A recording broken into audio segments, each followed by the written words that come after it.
السلام عليكم ورحمة الله.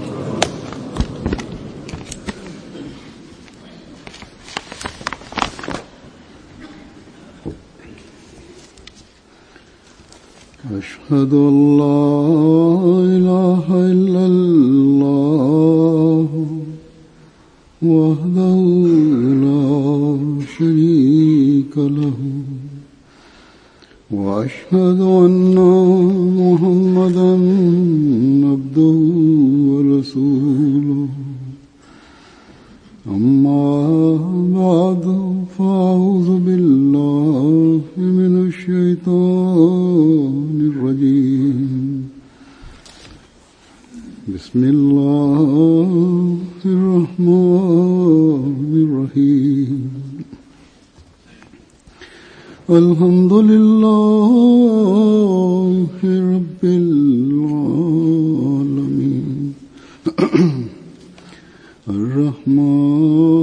الرحمن الرحيم مالك يوم الدين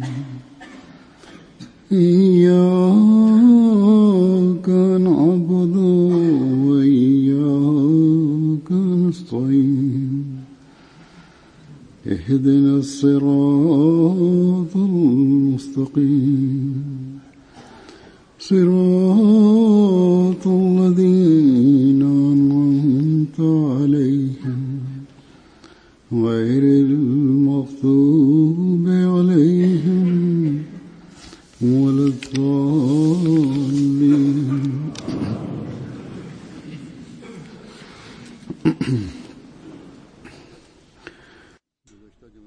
Bismillahirrahmanirrahim. Halifa mtukufu ayyadahullah ta'ala bin Abdul Aziz anasema kwamba katika hutuba ya Ijumaa iliyopita nilisema kwamba serikali ya Punjab imepiga marufuku juu ya magazeti kadhaa na vitabu kadhaa vya jumuiya, kwamba jumuiya haiwezi kuvichapa au haiwezi kuviuza vitabu hivi. Na kuhusu habari hii, magazeti ya Pakistani yalitoa habari katika magazeti yao. Siku hizi kwa kupitia simu ujumbe unapelekwa pamoja na picha ya habari. Kwa kupitia simu katika dakika moja habari inaenea duniani kote. Mimi pia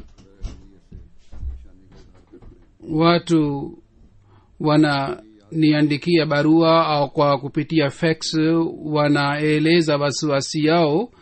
Hazur anasema tunatakiwa tukumbuke kwamba mambo haya si mapya katika jumuiya. Katika historia ya jumuiya, kwa sababu ya maulama wa kijina, harakati za aina hii zilifanywa zamani na zinaendelea kufanyika siku hizi pia. Na tangu jumuiya ilianzishwa, vitendo vya aina hii watu hawa waliendelea kufanya na wataendelea kufanya.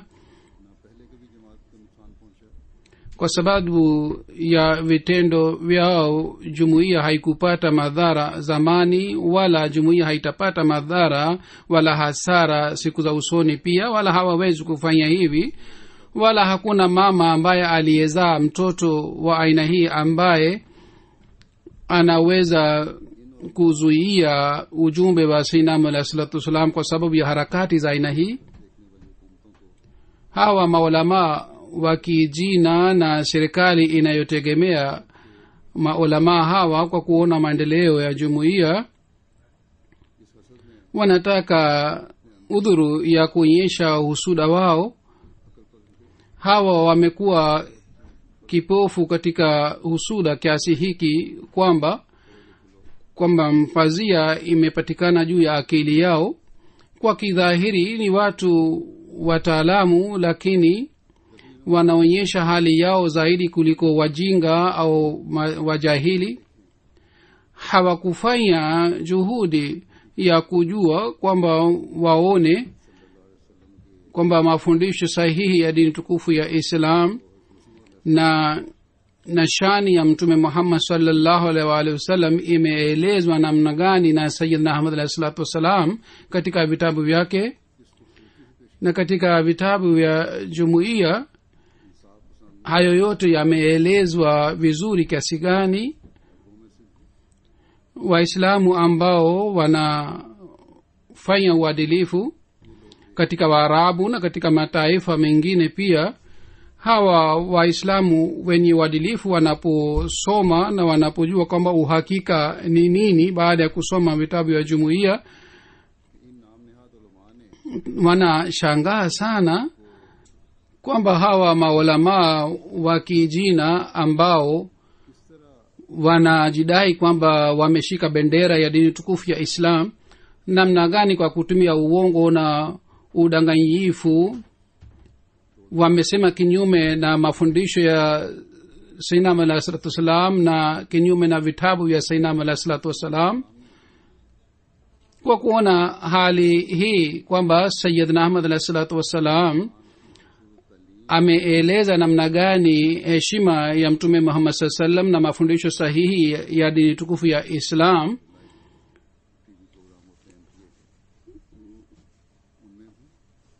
vipindi vya MTA vinavyopatikana moja kwa moja katika vipindi vile na katika barua zao, watu ambao bado hawajajiunga na jumuiya wanaandika maoni yao kwamba sisi tumejua sasa hivi kuhusu mafundisho ya dini tukufu ya Islam na kuhusu shani ya mtume Muhammad sallallahu alaihi wasallam kwa kupitia vitabu vya jumuiya na kwa kupatia vipindi vya MTA. Pengine hao watu walituweka katika giza. Jambo hili linaonyesha kwamba katika uadui wa jumuiya, kwa kujua kwa kutokujua, kwa jina la Islam na kwa jina la mtume Muhammad sallallahu alaihi wasallam wanaleta shutuma, ilmuradi dini ya hawa watu ni uadui wa jumuiya tu, wala hawatafanya juhudi kwamba wajue kuhusu uhakika, na hawajali hata kama waislamu wa kawaida wanaendelea kupotea. Hii ndiyo ni kazi yao, wataendelea kufanya kazi yao kwa sababu hawa watu wanatanguliza masilahi ya nafsi yao juu ya dini. Lakini kama ni kawaida, vitendo vya hawa wapinzani vitaboresha imani zetu na vitatusaidia tuimarishe zaidi uhusiano wetu na Sayyidina alayhi salatu wasalam, na vitendo vyao vitafanya kazi kama mbolea. Ikiwa zamani tulikuwa hatusomi vitabu vya Sayyidina alayhi salatu wasalam sana, sasa tutasoma zaidi vitabu vya Sayyidina alayhi salatu wasalam kwa sababu ya vitendo vyao hivi.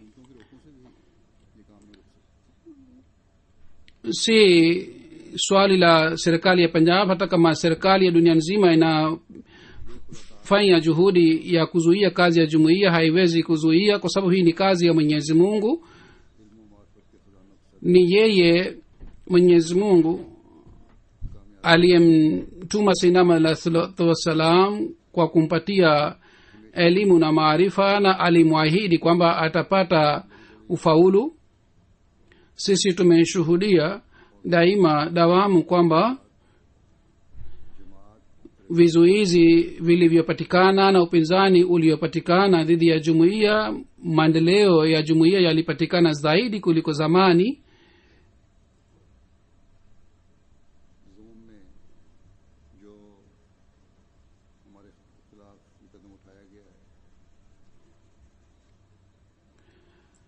Hawa waliochukua hatua dhidi yetu kwa kudhani kwamba watafaulu, hii si kitu chochote. Kadiri sisi tunafinywa, Mwenyezi Mungu anatujalia fadhila zake zaidi, na inshallah sasa hivi pia Mwenyezi Mungu ataleta hairi. Haina haja ya kuwa na wasiwasi.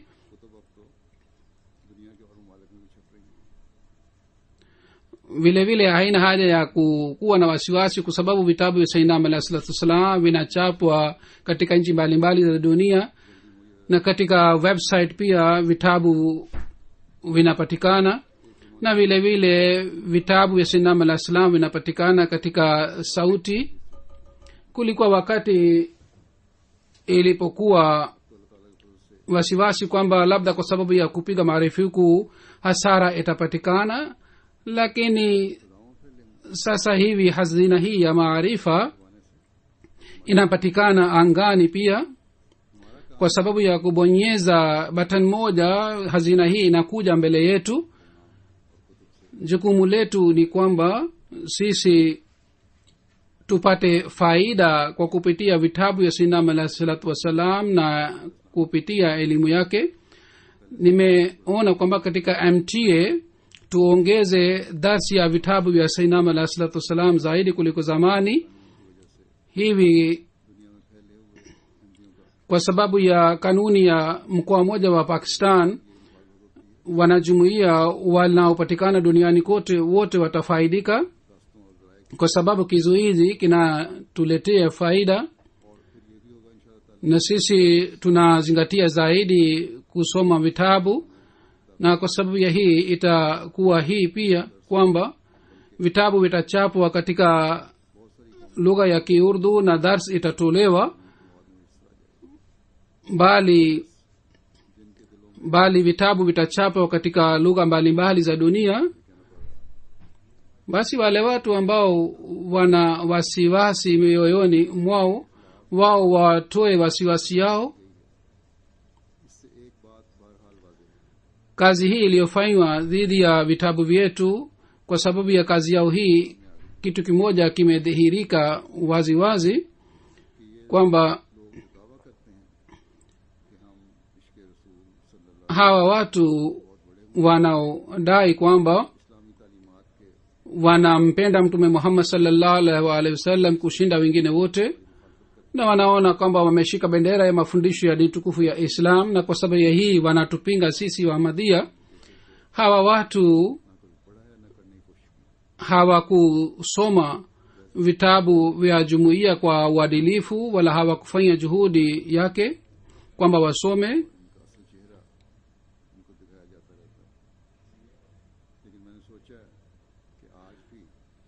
Na sisi mara kwa mara tunawakumbusha kuhusu hali yao hii, lakini nimeona kwamba leo pia kwa kupitia maandiko ya sayyidina alayhi salatu wassalam, ambamo sawa na maoni ya hawa wapinzani wetu, sayyidina alayhi salatu wassalam ameandika dhidi ya mafundisho ya dini tukufu ya Islam na dhidi ya shani ya mtume Muhammad sallallahu alaihi wasallam.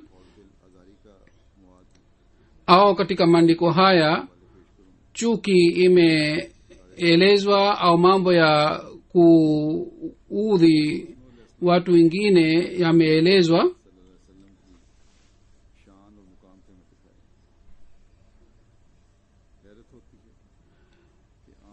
Lakini itajulikana baada ya kusoma maandiko haya kwamba sayyidina alayhi salam namna gani alieleza shani ya mtume Muhammad sallallahu alaihi wasallam.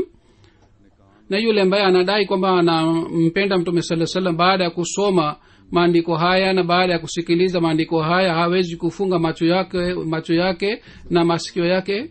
Sisi hatujali kuhusu maulama hawa wa kijina, lakini wapo maelfu ambao wanatusikia kwa kupitia MTA kwa ajili ya kufungua mioyo yao, na vile vile kwa ajili ya kuboresha mioyo na akili za wanajumuiya, na kwa ajili ya kuwapatia maelezo ya maandiko haya. Nitasoma maandiko sayyidina alayhi salatu wassalam. Andiko la kwanza ni kuhusu umoja wa Mwenyezi Mungu na kuhusu kumsalia mtume Muhammad sallallahu alaihi wasallam. Sehemu moja sayyidina alayhi salatu wassalam anasema, e Mola wangu, nakushukuru sana kwamba ulituonyesha njia ya kukutambua, na kwa kuteremsha kitabu chako kizuri alitusalimisha, alituokoa katika madhambi na makosa. na baraka ishuke juu ya mtume Muhammad sallallahu alaihi wasallam na juu ya watoto wake kwamba aliyeongoza dunia katika njia iliyonyoka, yule aliyeelekeza watu katika njia iliyosahuliwa na watu, na aliwaokoa watu katika ibada ya masanamu, yule ambaye alikuwa nuru na alieneza nuru yake duniani kote, na alieneza nuru ya umoja wa Mwenyezi Mungu duniani kote, na wale walikuwa wamepotea walianza kufuata njia iliyonyoka, yule ambaye aliwapatia maji watu waliokuwa wafu, na yule ambaye alipata matatizo ya kila aina kwa ajili ya watu, na yule ambaye alitutoa katika mauti, na yule ambaye aliyeinama mbele ya Mwenyezi Mungu na alionyesha unyenyekevu wa hali ya juu, yule aliyetegemea tauhidi ya Mwenyezi Mungu na alipenda jalali ya Qur'ani tukufu na hakutanguliza kitu chochote juu ya Mwenyezi Mungu, yule ambaye alikuwa ummi lakini aliwafundisha watu wote na aliwaambia watu kuhusu makosa yao. Khalifa mtukufu anasema kwamba kisha kujua kuhusu hulka njema za mtu, hali yake inapatikana wakati anapokuwa katika dhiki au anapokuwa katika faraja au wakati anapokuwa na nguvu. Na sifa hii ya hulka njema inapatikana ndani ya mitume wa Mwenyezi Mungu na ndani ya watumishi wa Mwenyezi Mungu wanakuwa karibu naye. Na katika sifa hii pia sifa ya hali ya juu aliyopata tunaona katika dhati ya mtume Muhammad sallallahu alaihi wasallam. Hulka za mtume Muhammad sallallahu alaihi wasallam katika dhiki na katika faraja wakati alipopata ushindi ilikuwaje? Kuhusu hii Sayyidina Muhammad sallam anasema manabii na mawalii wanakuja ili watu wafuate hawa katika hulka njema na mambo ambayo wamepewa imara kutoka kwa Mwenyezi Mungu. Wale wote wanawafuata wafanye juhudi ya kufuata nyayo zao, na hii ni dhahiri kabisa kwamba hulka njema zinakamilika wakati zinapotumiwa mahala pake. Yani kila hulka inakuwa na wakati wake, na hulka ile inapotumika sawa na wakati wake ndipo inakuwa hulka njema. Na hulka hizi zinaleta athari mioyoni mwa watu. Kwa mfano ni msamaha, na sifa hii itakuwa wakati mtu anapokuwa na nguvu ya kuadhibu wengine, wakati ule akisamehe, basi itakuwa hulka njema. Na utakaso ni ule ambao wakati mtu anapokuwa na nguvu ya kufanya dhambi, lakini wakati ule anatakasa. Ilmuradi Mwenyezi Mungu anataka kuhusu manabii na mawalii kwamba wao waonyeshe hulka zao zote na zitimie kwa kikamilifu. Kwa ajili ya kutimiza mpango huu,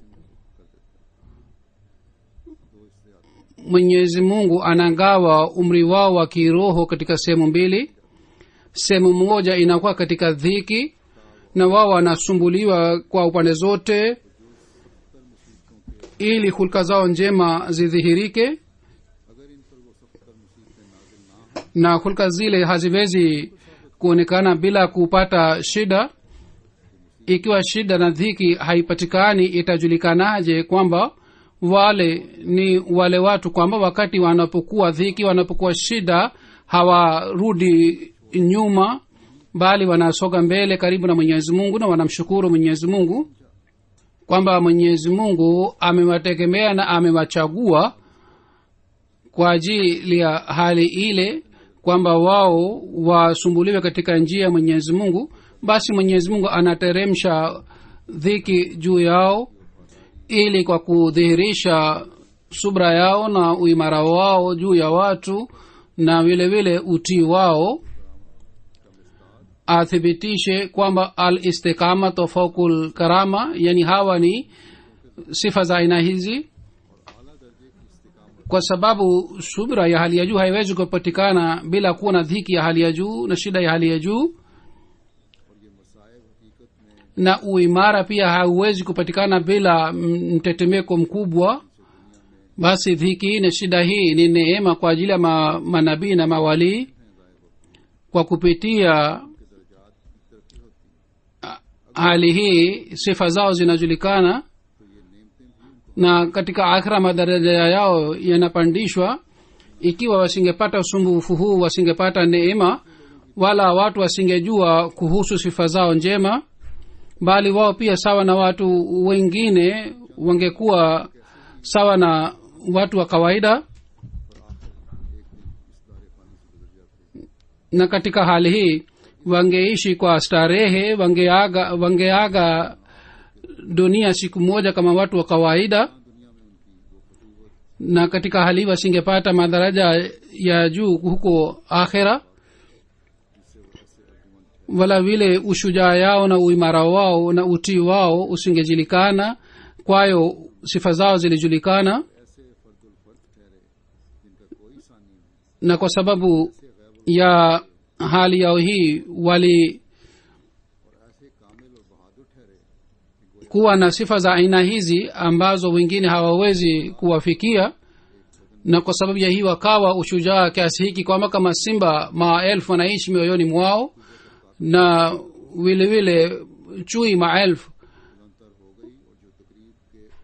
wanaishi mioyoni mwao ambao wana nguvu sana. Na kwa sababu ya sifa hizi walipata ukaribu wa hali ya juu.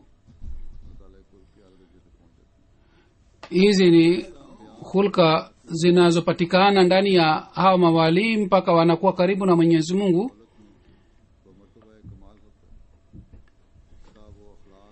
Na sifa yao ingine inapatikana katika faraja, katika ushindi, ili hulka zao jema zijulikane, ambazo kwa ajili ya kuonyesha hulka hizi inatakiwa mtu awe na nguvu na awe na uwezo na awe na mwenye heshima sana, kwa sababu kumsamehe mtu ambaye ni sawasawa na naye, au kumpenda mdui ambaye ni sawasawa naye, au kuwatendea vizuri waadui ambao ni sawasawa naye, na kutokupenda mali na kutokuwa na bahili katika mali wakati hana mali, kufungua mlango wa msamaha na kuwasaidia watu, na kutokutegemea mali na kutokuwadhulumu watu wakati mtu anapokuwa na nguvu na uwezo wa kuwadhulumu, lakini katika hali hii yeye hadhulumu. Hizi ni hulka zote njema, kwamba kwa ajili ya kuthibitisha hulka hizi mtu anatakiwa awe na nguvu na uwezo, na hulka hizi zitatimia wakati mtu anakuwa na mali na uwezo.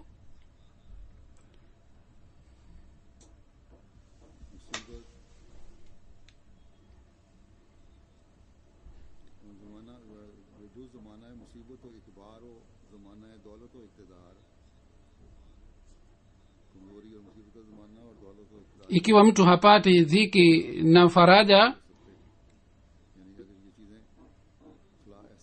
ikiwa mtu hapati hali hii, hulka zote njema haziwezi kupatikana.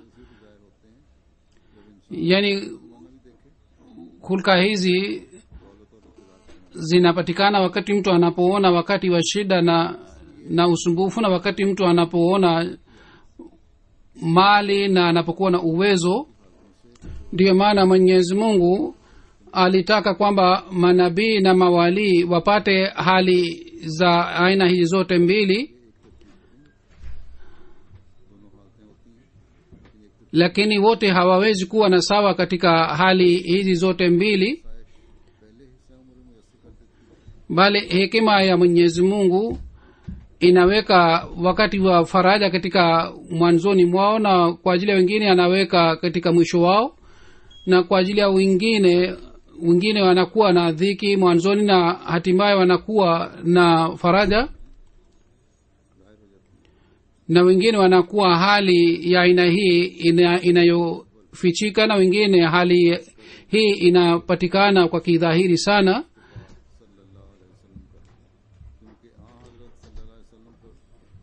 Lakini juu ya hawa wote alikuwa Mtume Muhammad sallallahu alaihi wasallam, kwa sababu Mtume sallam alipata hali hizi zote mbili, yani alipata hali ya dhiki na vile vile alipata faraja, yani ushindi. Na hali hizi zilipatikana ambazo zinaonyesha hulka njema za Mtume Muhammad sallallahu alaihi wasallam kama njua, na akapata sifa hii ya innaka la ala khuluqin azim kutoka kwa Mwenyezi Mungu. Na kuthibitika kwa hulka njema za Mtume Muhammad sallallahu alaihi wasallam zinathibitisha hulka za manabii wengine tu, yani ikiwa hulka zake njema zilijulikana, hii ni dalili kwamba hulka za manabii wengine pia zilijulikana, kwa sababu Mtume Muhammad sallallahu alaihi wasallam alisadikisha vitabu vyao na unabii wao, na alidhihirisha kwamba wao walikuwa karibu na Mwenyezi Mungu. Kwa sababu ya hii shutuma iliyokuwa juu ya Isa alayhi salatu wasalam pia imefutwa, yani yeye hakupata hulka za aina zote mbili, kwa sababu Yesu Kristo aliyopata wakati wa shida,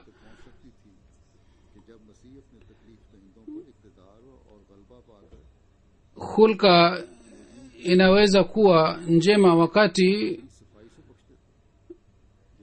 Isa alayhi salatu wasalam baada ya kupata uwezo aliwasamehe watu waliomuudhi, kama Mtume Muhammad sallallahu alaihi wasallam aliwasamehe wenyeji wa Maka na wengine baada ya kupata ushindi juu yao.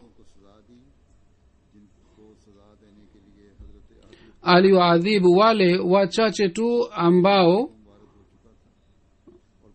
kwao Mwenyezi Mungu aliamuru kwamba wao waadhibiwe. Min ghairi ya hawa Mtume sallallahu alaihi wasallam alisamehe wote na akasema la tasriba alaikum alyawm.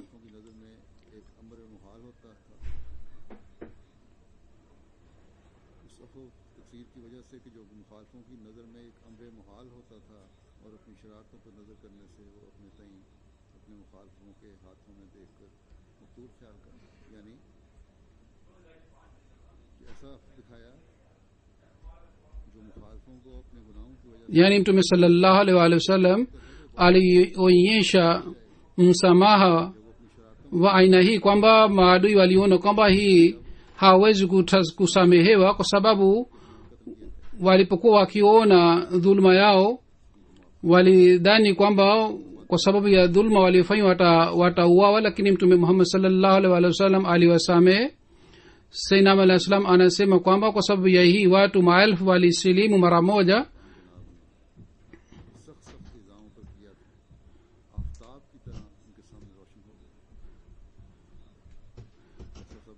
Na ikajulikana hulka ya Mtume Muhammad sallallahu alaihi wasallam, subra ya Mtume Muhammad sallallahu alaihi wasallam aliyofanya wakati aliposumbuliwa na maadui wake, ikadhihirika sana wakati wa ushindi wa Maka.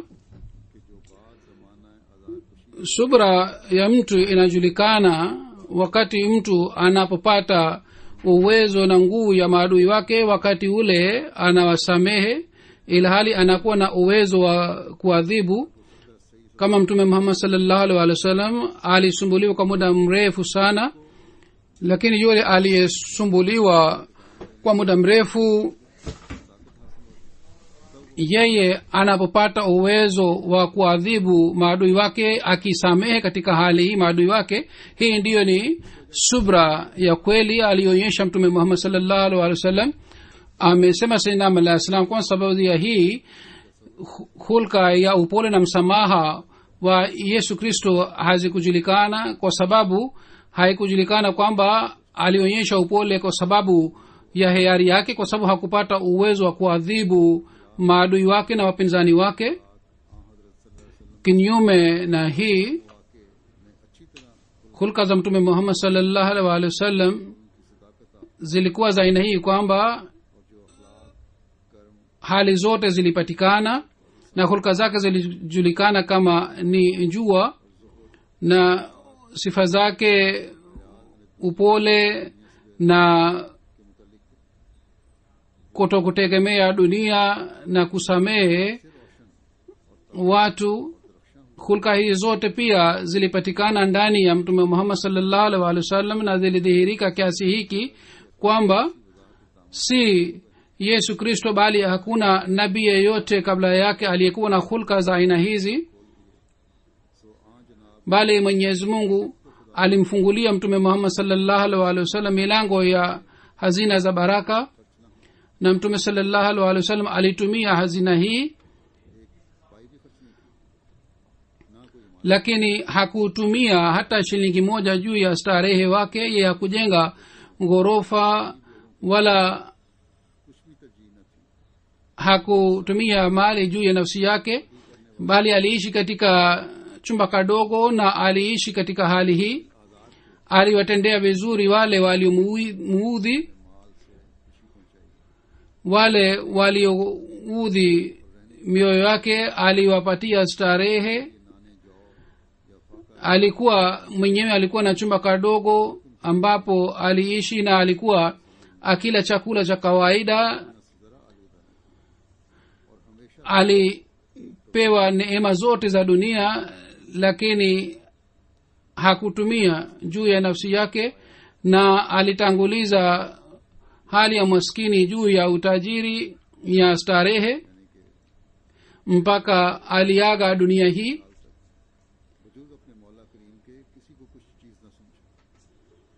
Yani tangu mwanzo mpaka mwisho alikuwa akimtegemea Mwenyezi Mungu tu, na katika vita ambapo ilikuwa hatari kwamba atauawa, yeye alisimama pale kwa ajili ya Mwenyezi Mungu, na alionyesha uimara wake na ushujaa wake na subra yake.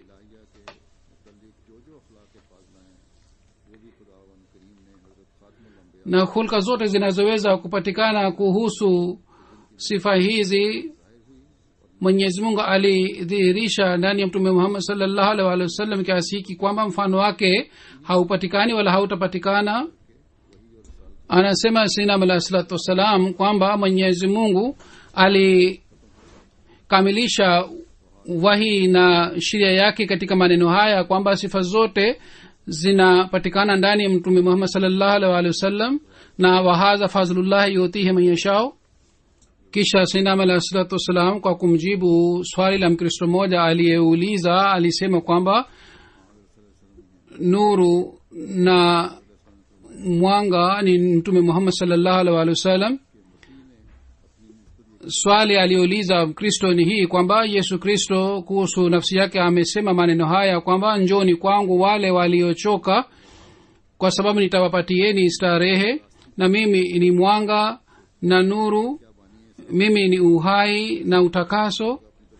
Aliuliza swali kwamba je, mtume Muhammad sallallahu alaihi wasallam amesema maneno ya aina hii kuhusu nafsi yake pia? Sayyidina al-Islam alisema kwamba ndani ya Qur'ani tukufu imeelezwa kul in kuntum tuhibbuna allaha fattabi'uni yuhibbukumullah wa yaghfir lakum dhunubakum,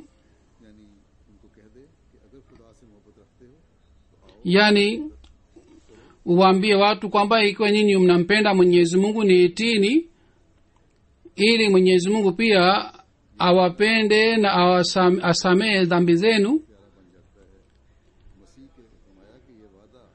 Ahadi hii kwamba kwa sababu ya kunifuata mimi mtu anakuwa mpenda wa Mwenyezi Mungu ni juu ya maneno ya yesu kristo aliyosema kuhusu nafsi yake, kwa sababu juu ya daraja hii hakuna daraja ingine kwamba mtu awe mpendwa wa mwenyezi mungu. Basi yule ambaye kwa kumfata yeye mtu anakuwa mpendwa wa mwenyezi mungu, juu yake nani anaweza kudai kwamba anaweza kusema kwamba yeye ni nuru na mwanga? Ndio maana katika Qur'an tukufu Mwenyezi Mungu amempatia mtume Muhammad sallallahu alaihi wasallam jina la nur aliposema wajaakum nur. Kisha kwa kueleza kitu hiki kwamba mapenzi ya mtume Muhammad sallallahu alaihi wasallam na kumfuata yeye, kwa sababu kumfuata yeye mtu anakuwa mpendwa wa Mwenyezi Mungu, amesema kwamba Mwenyezi Mungu ameweka sharti kwamba ikiwa mtu anataka kuwa mpendwa wangu, yeye amfuate mtume Muhammad sallallahu alaihi wasallam.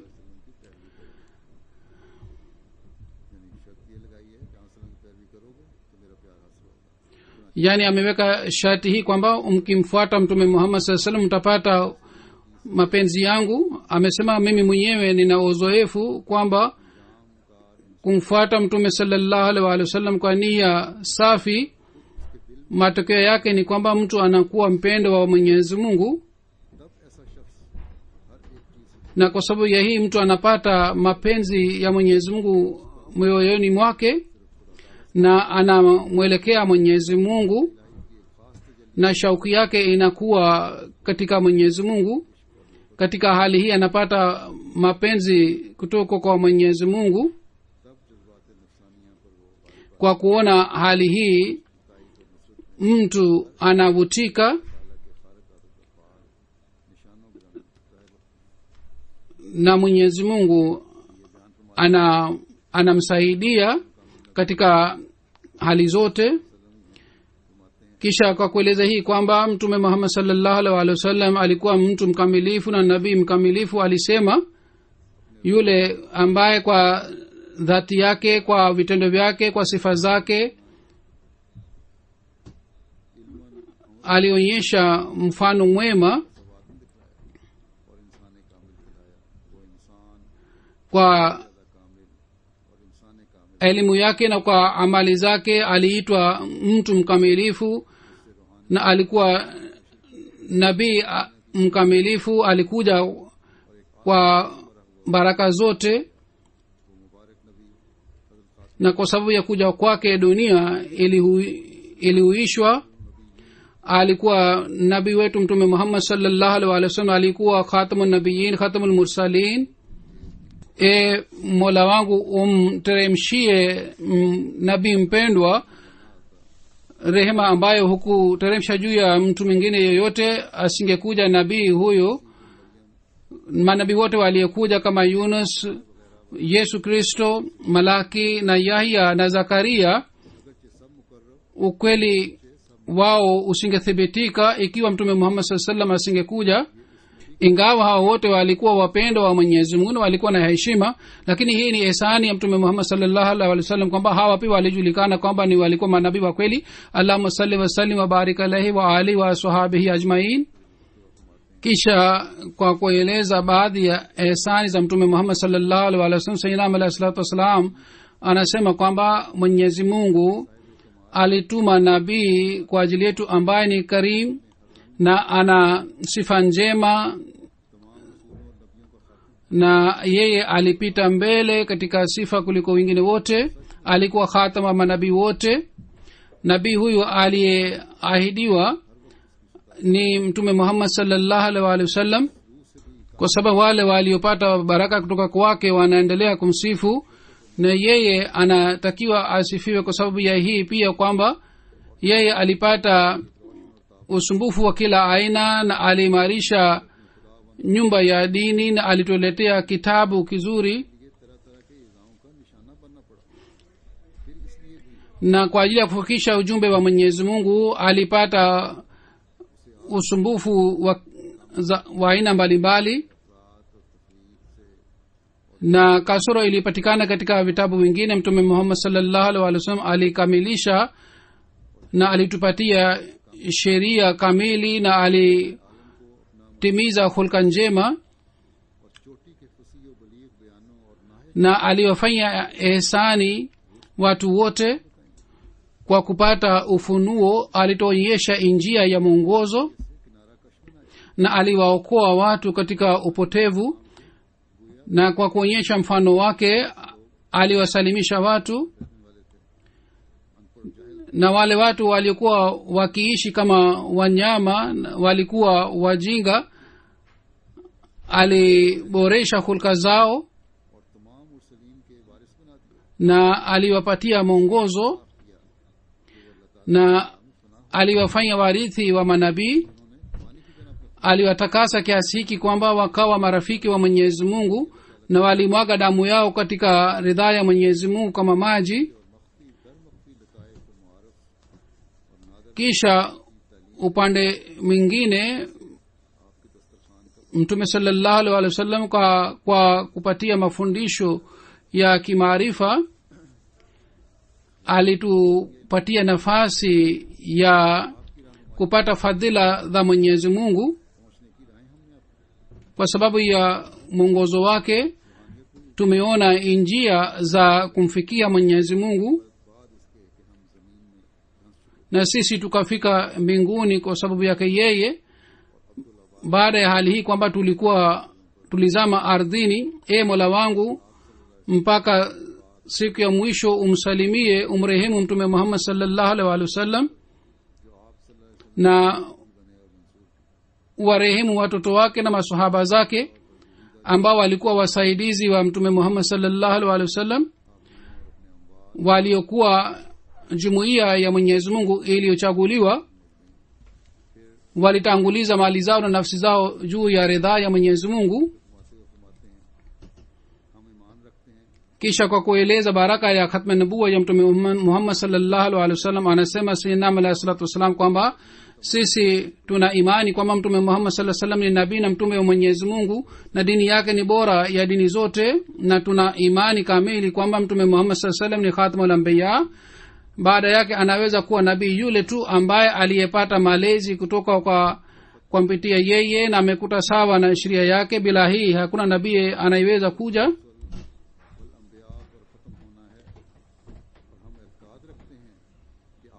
Unabii ulikamilika juu ya Mtume Muhammad sallallahu alaihi wasallam. Tuna imani kwamba baada yake anaweza kuwa nabii yule tu ambaye alikuwa mtiifu wake, aliyepata baraka kutoka kwake na aliyepata nuru kutoka kwa nuru yake. Bila hii hakuna yeyote anayeweza kuja. Hii ndiyo ni haki ambayo ni shahidi juu ya baraka za Mtume Muhammad sallallahu alaihi wasallam. Watu wanaomfuata Mtume Muhammad sallallahu alaihi wasallam wanapata mawazi ya hulka za Mtume Muhammad sallallahu alaihi wasallam na kujadili dhidi yake ni ujahili. Bali hii ni dalili kwamba Mtume Muhammad sallallahu alaihi wasallam alikuwa si abtar. Haina haja ya kueleza maelezo yake kwa sababu Mtume Muhammad sallallahu alaihi wasallam alikuwa si baba wa mtoto wa kiume, lakini kwa kiroho kwa sababu ya baraka ya unabii wake ni baba, na yeye ni khatama wa manabii wote na vile vile ni kiongozi wa waja wote. Na yule ambaye anakuwa na athari ya muhuri wake atakubaliwa, yule ambaye hana athari ya muhuri wake hawezi kukubaliwa na Mwenyezi Mungu. Bila kukubali unabii wake na dini yake na kufuata dini yake, ibada haiwezi kukubaliwa. Na yule ambaye anayemwacha na hakufuata sunna yake, yeye ataangamia, na baada yake hakuna sheria ingine mpya na hakuna kitabu kinachoweza kufuta sheria yake na kitabu chake, wala hakuna mvua unayoweza kuwa sawa na mvua wake. Yeyote anayetoka nje hata kidogo, yeye atatoka nje ya imani. Hakuna mtu anayeweza kufaulu na kupata ukovu mpaka afuate mafundisho yote yaliyoletwa na Mtume Muhammad sallallahu alaihi wasallam. Na yule mtu ambaye anaacha amri moja katika amri zake, yeye anaanguka katika shimo la maangamio.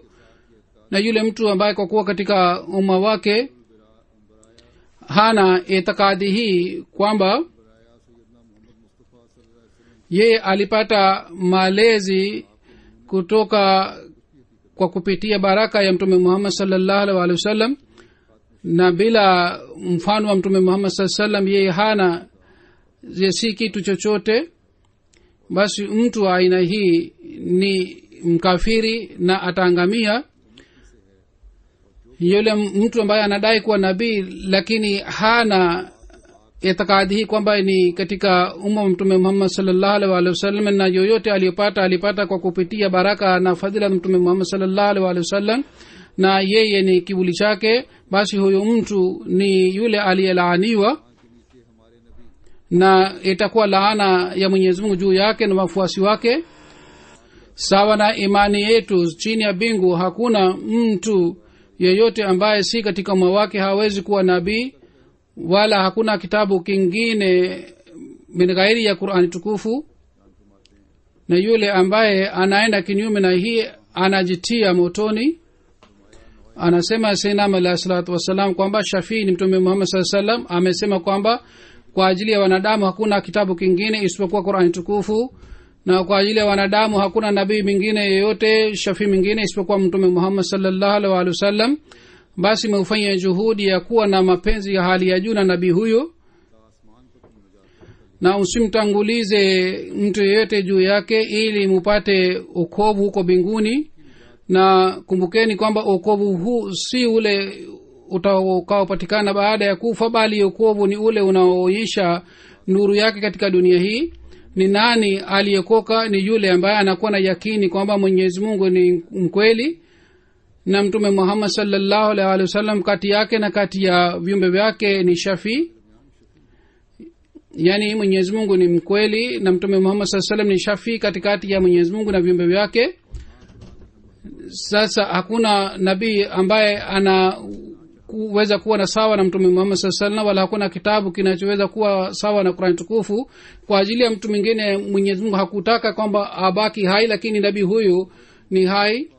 Musa alipata wafuasi walioacha kufuata dini yao na sheria yao, na mtume Muhammad sallallahu alaihi wasallam alipata watu walioacha kufuata kitabu cha Musa alayhi salatu wasalam. Sasa silsila ya mtume Muhammad sallallahu alaihi wasallam ni kaimu wa silsila ya Musa alayhi salam, lakini silsila hii ni bora zaidi kuliko silsila ya Musa alayhi salatu wasalam.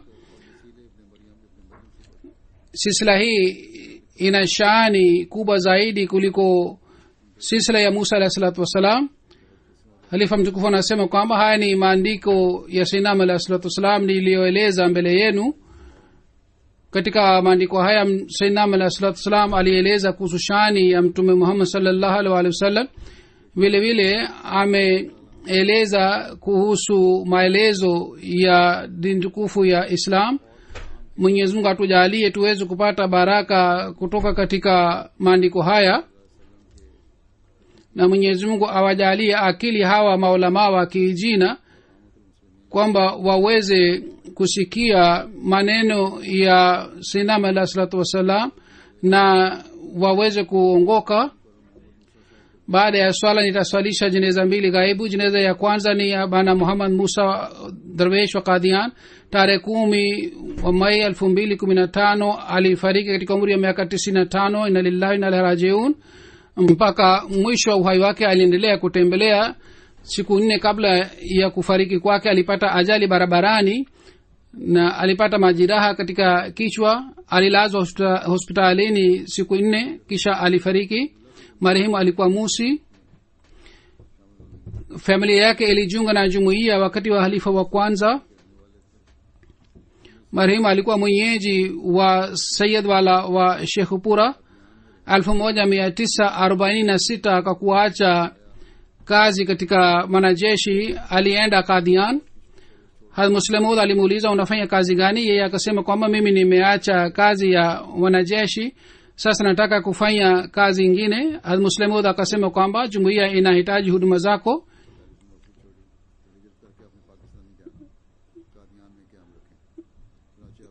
kwa hiyo usiende Pakistan bali ubaki hapa Qadian.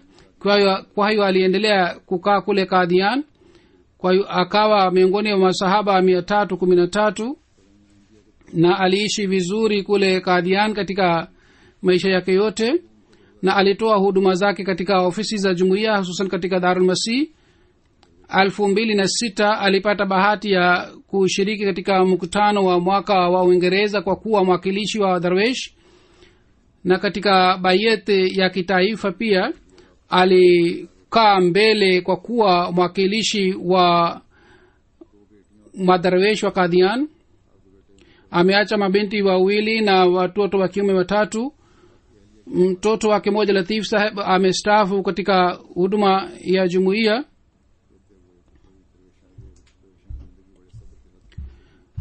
Mke wake alifariki katika mwaka 2014. Yeye pia aliishi naye vizuri. Mwenyezi Mungu aiweke roho ya marehemu hala pema na wajalie watoto wake kwamba wao pia wafuate nyayo za marehemu.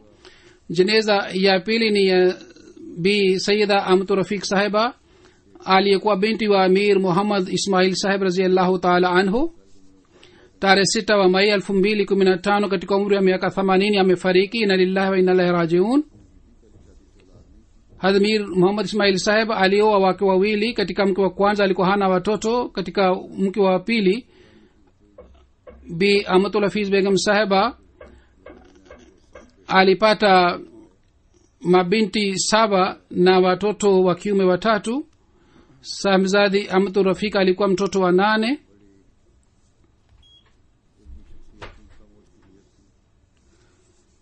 Alikuwa mwanamke mwenye elimu sana, na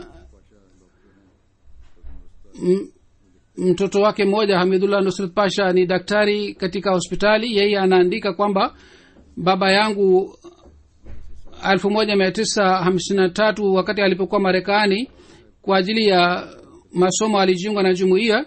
Katika mwaka 60 Hazrat Mirza Bashir amesema alipopeleka ujumbe wa mposa wa mpwa wake, alimwambia baba yangu kwamba tuna wajomba wawili. Mjomba mkubwa ni Mir Muhammad Ismail ambaye ni sufi, lakini mjomba mdogo ambaye ni Mir Muhammad Ishaq Sahib ni mtaalamu wa hali ya juu. Napendekeza binti wa mjomba mkubwa Amtu Rafiq kwa ajili yako. Baba yangu akasema kwamba jamaa zangu wote si wanajumuia, namna gani nizungumze na mjomba wako? Hazrat Mirza Bashir akasema kwamba kwa niaba yako mimi nitazungumza na mjomba wangu. Kwa hiyo 1961 nikaa ilifungwa, na siku ile ile harusi pia ilifanywa. Bi Mariam alimwambia Dr. Nusrat Pasha kwamba wakati baba yako alipooa Mirza Bashir Ahmad Sahib aliongoza dua kwa sababu halifa pili alikuwa anaungwa. Baadaye baba yako na mama yako alipokuja kumwona halifa wa pili alipeleka ujumbe kwamba umwambie Hazratullah Pasha ambaye ameoa mpwa wetu kwamba mimi nimempatia binti yangu. Hamidullah Nusrat Pasha Sahib ametoa wakfu maisha yake, ni yeye ni surgeon katika hospitali. Mtoto wake mwingine Khizr Pasha ni katika Dubai, na binti yake moja Farhana Pasha ni mke wa Ghulam Ahmad Farrukh ambaye ni wakfu zindagi. Anafanya kazi katika idara ya computer kule.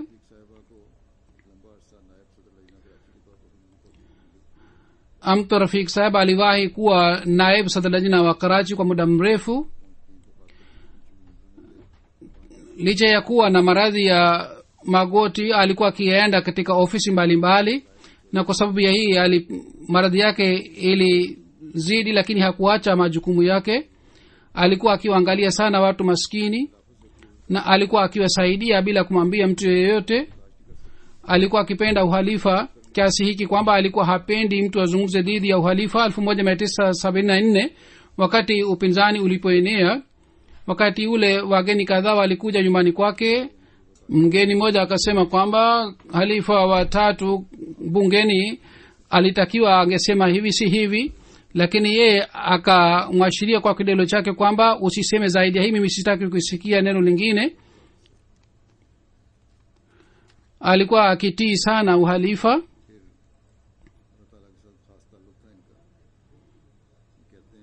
kisha alikuwa na uhusiano maalum na Mwenyezi Mungu. Dr. Sahab anasema baba yangu alipostaafu alikuwa anategemea pension peke yake. Siku moja mama nilipokuwa pale akamwambia baba yangu kwamba mimi nimepata bishara kutoka kwa Mwenyezi Mungu, amesema wallahu khairu razikin. baada ya siku ile mume wake bibi Amturafik alipata kazi katika World Bank kwa kuwa advisor. alikuwa hapendi dunia sana. Binti yake Farhana Pasha ameandika kwamba mama yangu alipofariki tulikusanya vifaa vyake vyote katika dakika 15. Huzuru anasema sifa yake ingine ilikuwa hii kwamba jamaa wa mume wake wote walikuwa si wanajumuiya. Halifa wa pili alimsihi kwamba awatendee vizuri na alifuata nasahi ya halifa wa pili katika hali mbalimbali. Wakati mbalimbali aliwatendea vizuri wale jamaa waliokuwa si kwamba wasiokuwa na jumuiya bali walikuwa wapinzani. Na wakati huyo alipofariki jamaa wale walikiri kwamba sisi hatukupata mtu mwingine mwenye huruma zaidi kwa ajili yetu zaidi ya huyu mama. Mwenyezi Mungu aiweke roho marehemu hala pema na wajalie watoto wake pia waendelee kufanya mema. Amin.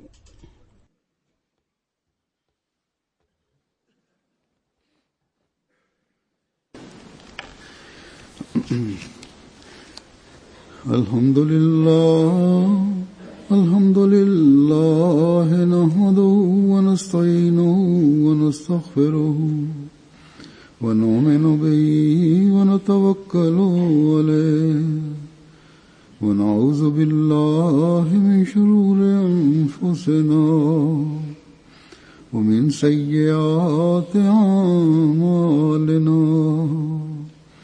من يهده الله فلا مضل له ومن يضلل فلا هادي له ونشهد أن لا إله إلا الله ونشهد أن محمدا عبده ورسوله. عباد الله رحمكم الله إن الله يأمر بالعدل والإحسان وإيتاء ذي القربى وينهى عن الفحشاء والمنكر والبغي يعظكم لعلكم تذكرون. اذكروا الله يذكركم وادعوه يستجب لكم ولذكر الله أكبر.